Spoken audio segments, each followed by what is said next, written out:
How to delete a calendar event on the iPhone 16 series. First, let's return back to the home screen by swiping up at the bottom of the screen. Now on the home screen, tap on Calendar. Next, I'm going to go back to my calendar month.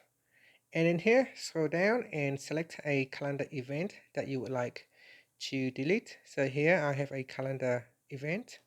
Now go down to the bottom and tap on Delete Event. Next in here, if this is a repeating event, it will ask you, do you want to delete this event only, or do you want to delete all future events? So in this case, I'm going to choose delete this event only. Okay, so let's create a sample. So if I tap on delete event, and then tap on save, so the March 16th. So tap on add. So on the March 16, you can see I have created an event in here.